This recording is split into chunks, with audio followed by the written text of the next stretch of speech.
He was just so supportive, and especially as us growing up here, wanted to make sure we were proud of who we were and were involved in our community. So whether that be through the Sikh temple or through dance or cultural activities, or just like listening to music all the time in the house, or exposing us to like everything and anything. And he was so proud of it that it just like kind of, I'm hoping to instill that in my kids. And I feel like they're kind of like, it's sad because they're gonna miss out on everything he would have taught them, but we'll do our best to pass it on.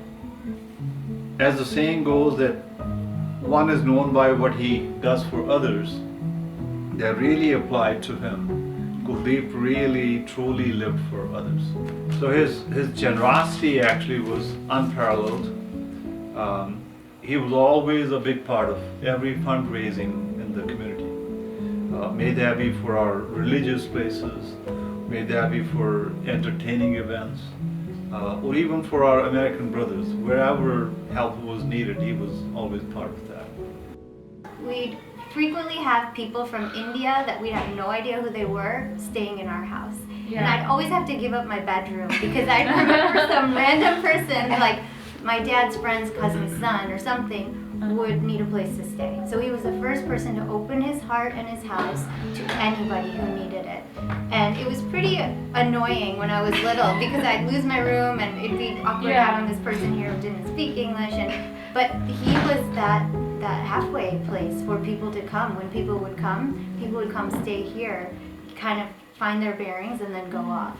And I can't even tell you how many people he really affected that way. He did it for friends, for strangers, and for family, for anybody who needed help. He was always the first person to help, whether it was raising money for them or giving them a place to stay. This would be the place they would come. He came to this city. He was the very first Sikh person to live here in this city.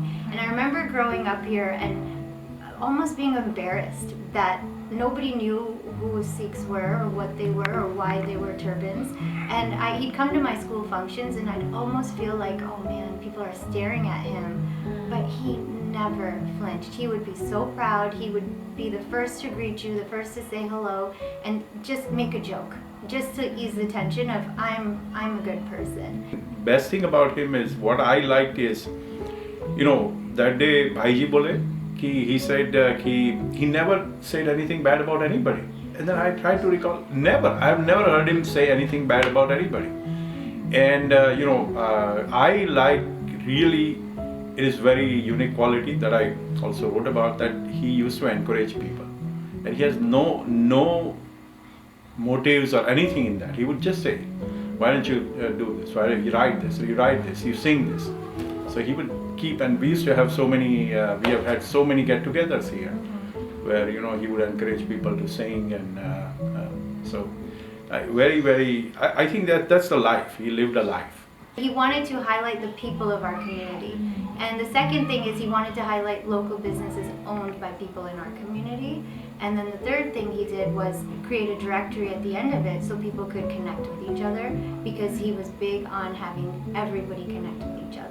So everybody would use that as, there were no iPhones and stuff like that, or you'd use that as your directory to, when you're having a party or something, you just open up the India link and find everybody's phone number in there and just call them up. We've met a lot of people just all over the country. We meet people in life that you'll meet for minutes, sometimes for hours. Some people may have a big impact, others may not. He was the type of person that you would never forget him after even meeting him for just a short period of time.